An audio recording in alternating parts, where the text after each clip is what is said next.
Hello everyone, welcome to MPPSC self study. MPPSC self study में आज हम पढ़ेंगे एमपीपीएससी मेंस पेपर फर्स्ट की यूनिट 5 का टॉपिक 3, जिसमें हम बुंदेलखंड के बुंदेला वंश के बारे में देखेंगे कि मध्य प्रदेश में बुंदेलखंड के बुंदेला वंश की स्थापना कब हुई थी और इसकी समाप्ति कैसे हुई थी और इसके प्रसिद्ध शासक और बुंदेला वंश के राजा छत्रसाल के बारे में हम देखेंगे। तो सबसे पहले हम स्टार्ट करते हैं वीडियो को। तो देखते हैं कि बुंदेला वंश की स्थापना 16वीं शताब्दी के मध्य में प्रारंभ में हुई थी। बुंदेलखंड में एक नवीन राजवंश का उदय हुआ था जिसे बुंदेला वंश के नाम से जाना जाता है और बुंदेला वंश की स्थापना 1501 में रुद्र प्रताप बुंदेला ने की थी। तो किसके द्वारा इसकी स्थापना की गई थी? तो रुद्र प्रताप बुंदेला के द्वारा 1501 में इसकी स्थापना की गई थी। जो बुंदेला वंश है इसे क्षत्रिय वंश के रूप में माना जाता है, मतलब जो बुंदेला थे उन्हें क्षत्रिय कहा जाता है और यह भगवान श्री राम के पुत्र लव के पूर्वज, मतलब जो लव थे श्री राम के पुत्र, उनको अपना पूर्वज मानते हैं। इसके अलावा इनका जो संबंध है वह कन्नौज के गहरवाल वंश से भी माना जाता है। और जो बुंदेला वंश में रुद्र प्रताप बुंदेला थे जिन्होंने बुंदेला वंश की स्थापना की थी, वह सबसे प्रतापी और कूटनैतिक शासक थे। इन्होंने सिकंदर लोदी और इब्राहिम लोदी से युद्ध किया था।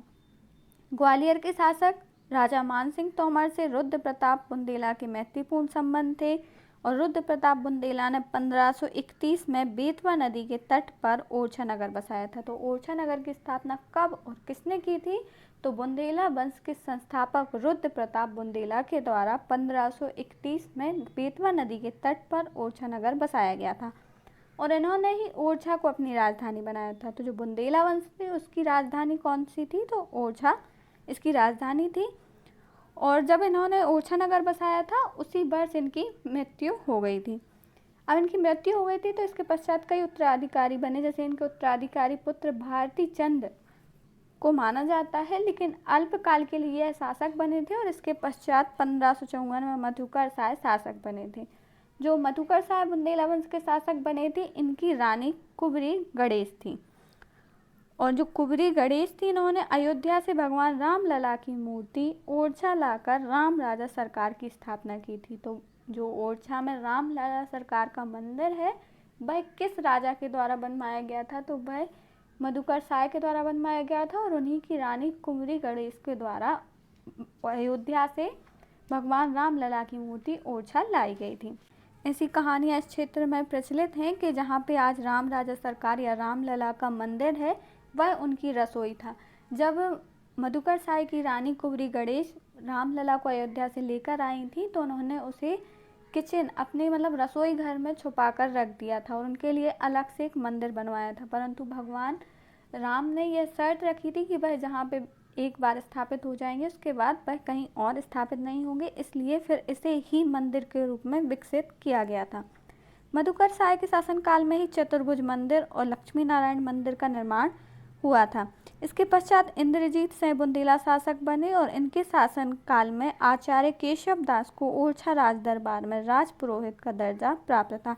तो आचार्य केशव दास किसके दरबार में थे? तो इंद्रजीत सिंह बुंदेला के दरबार में थे और इन्हें राज पुरोहित का दर्जा भी प्राप्त था। 1592 में वीर सिंह जूदे बुंदेला वंश के अगले शासक बने और इनके मुगल शासक जहांगीर से काफ़ी मैत्रीपूर्ण संबंध थे और इन्होंने ही जो वीर सिंह बुंदेला 1552 में शासक बने थे, इन्होंने जहांगीर के कहने पर अबुल फजल की हत्या कर दी थी। 1602 में अबुल फजल की हत्या वीर सिंह बुंदेला ने कर दी थी।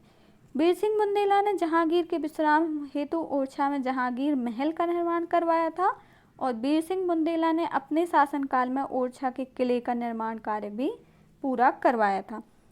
तो जो मधुकर साय थे उनके शासनकाल में लक्ष्मी नारायण मंदिर और चतुर्भुज मंदिर का निर्माण हुआ था, जबकि वीर सिंह बुंदेला के शासनकाल में जहांगीर महल ओरछा के किले का निर्माण हुआ था। इन्होंने दतिया में भी एक किले का निर्माण करवाया गया था और इन्हीं के शासनकाल में बुंदेलखंड में सिंचाई हेतु 200 से अधिक तालाबों का निर्माण भी वीर सिंह बुंदेला के द्वारा किया गया था। 1627 में वीर सिंह जूदे बुंदेला की मृत्यु के बाद उनका उत्तराधिकारी पुत्र बड़ा पुत्र जुझार सिंह बुंदेला ओरछा नगर का शासक बना। जो वीर सिंह जूदे बुंदेला थे इनके दो पुत्र थे, जुझार सिंह बुंदेला और एक थे हरदौल। जुझार सिंह बुंदेला बड़े पुत्र थे, इसलिए उन्हें वहाँ का शासक बनाया गया था, जबकि जो हरदौल थे उन्हें वहाँ का दीवान बनाया गया था। लेकिन किसी कारण से शक के उस पर इन्होंने मतलब जुझार सिंह बुंदेला ने अपने छोटे भाई हरदौल को जहर दे के मरवा दिया था। जुझार सिंह बुंदेला के शासनकाल में 1634 में मुगल सम्राट शाहजहाँ के शासनकाल में बुंदेला विद्रोह हुआ था।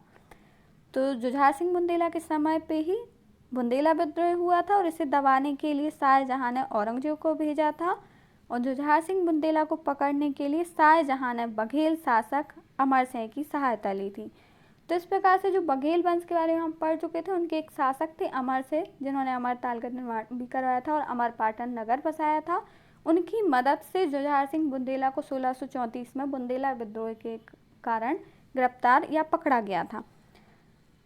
जो हरदौल थे उनको जहर देकर मारा गया था, और हरदौल की स्मृति में ओरछा में हरदौल का चबूतरा भी स्थित है। इसके पश्चात ओरछा के अन्य शासकों में देवी सिंह, पहाड़ सिंह, सुजान सिंह शासक बने, और ओरछा के अंतिम शासक के रूप में वीर सिंह बुंदेला द्वितीय को जाना जाता है, और इन्होंने ही 1948 में बुंदेला रियासत का विलय भारत संघ में किया था। तो बुंदेला रियासत का विलय कब किया गया था? तो 1948 में किया गया था। बुंदेला वंश या बुंदेलखंड के एक प्रसिद्ध प्रतापी शासक राजा छत्रसाल थे, और इन्हीं के बारे में हम संक्षिप्त परिचय देख लेते हैं, क्योंकि कभी कभी छत्रसाल के बारे में भी अलग से क्वेश्चन बन सकता है। राजा छत्रसाल भारत के मध्यकालीन इतिहास के एक प्रतापी शासक थे, और इन्होंने मुगल शासक औरंगजेब से युद्ध लड़कर बुंदेलखंड में अपना स्वतंत्र राज्य स्थापित किया था। और इसी के साथ जब इन्होंने अपना स्वतंत्र राज्य स्थापित किया था, महाराजा की पदवी भी इन्होंने धारण की थी। बुंदेलखंड केसरी के नाम से इन्हें जाना जाता है। बुंदेलखंड केसरी के नाम से यह बुंदेलखंड में प्रसिद्ध है। इनका जन्म 4 मई 1649 को हुआ था, और ये जो 4 मई 1649 को इनको जन्म हुआ था, वह लिथौरा के समीप ककर कचनाय नामक स्थान पर इनका जन्म हुआ था। इसके अलावा इनके पिता का नाम चंपत राय था, जो ओरछा के बुंदेला शासक मधुकर साय के भाई उदौत सिंह के पुत्र थे। तो जो ओरछा के मधुकर साय थे, जिनकी रानी कुबरी गणेश थी और जिन्होंने रामलला की मूर्ति स्थापित की, उन्हीं के भाई उदौत सिंह के यह पुत्र थे, और छत्रसाल की माता का नाम लाल कुबरी था। बचपन में ही माता पिता का देहांत हो जाने के कारण इनका जो पालन पोषण है वह मामा साहिब के द्वारा किया गया था। और जो मामा साहिब के द्वारा दिलवाड़ा में इनका जब लालन पालन किया गया था, तो इन्होंने वहीं पर युद्ध कौशल का प्रशिक्षण भी प्राप्त किया था।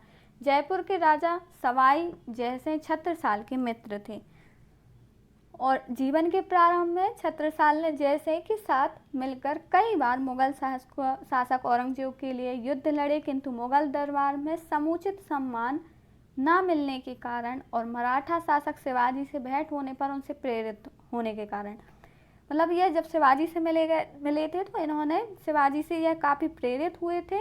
लेकिन यह पहले मुगल शासकों के यहाँ मतलब मुगल शासक जो औरंगजेब थे वहाँ उनके लिए युद्ध लड़ते थे, लेकिन मुगल दरबार में कोई इन्हें सम्मान प्राप्त नहीं होता था।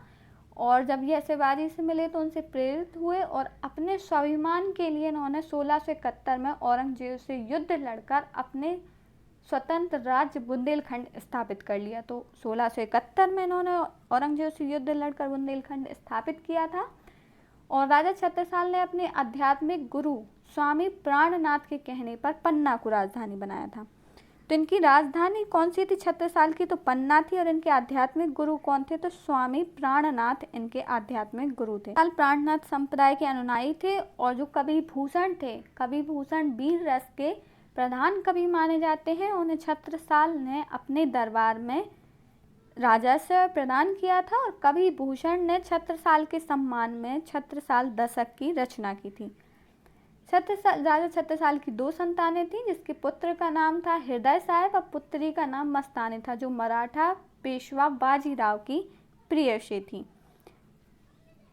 इसके अलावा सन 1729 में दिल्ली के मुगल शासक जो मोहम्मद शाह थे, उनके प्रयाग के सूबेदार बंगस से जब बुंदेलखंड राज्य पर आक्रमण किया था, मतलब जब मुगल शासक मोहम्मद शाह ने प्रयाग के सूबेदार के माध्यम से बुंदेलखंड राज्य पर आक्रमण किया था, उस समय मराठा पेशवा बाजीराव प्रथम ने अपनी सेना भेजकर इनकी सहायता की थी और छत्रसाल ने उन्हें पराजित किया था।